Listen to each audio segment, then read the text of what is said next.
So what happens in a child custody case if you aren't able to solve it at mediation? Well, there's two ways it can go. One is you just go to trial. You say, you know what, Judge, we want you to make a decision, and you tee it up, you go, and you present your evidence to a judge.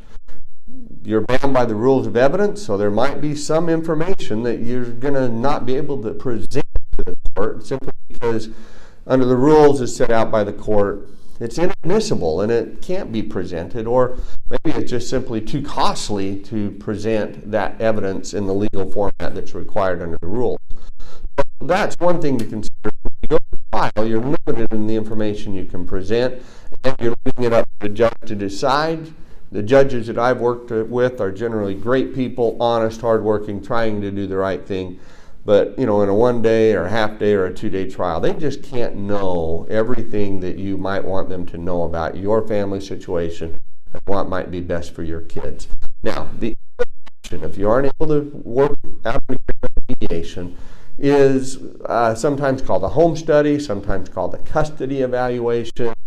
And what it really is we hire, jointly usually, a third party who's got some training and education in psychology. A lot of times they're either a master's of psychology, sometimes they have a PhD in psychology, and some additional training in doing these home studies or custody evaluations.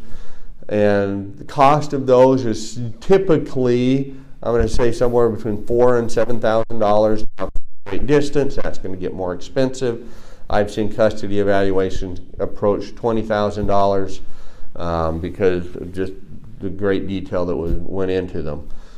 One of the advantages sometimes with a custody evaluation is you can present evidence to that custody evaluator and you aren't bound by the rules of evidence. Plus, they've got psychology training. They're going to be able to spend more time with you and your family over a greater period of time than this snapshot trial. And frankly, my local judges really like custody evaluations because they aren't having to make the big decisions. They can lean on an expert, and that person is an expert. And they're going to look at things and consider things that are both in the law and things that the judge might not consider because of the difference between a legal education and a psychological education. So if your case involves kids and doesn't work out in mediation and divorce or custody, those are the things that are kind of the next two steps, methods that can be used to resolve the case.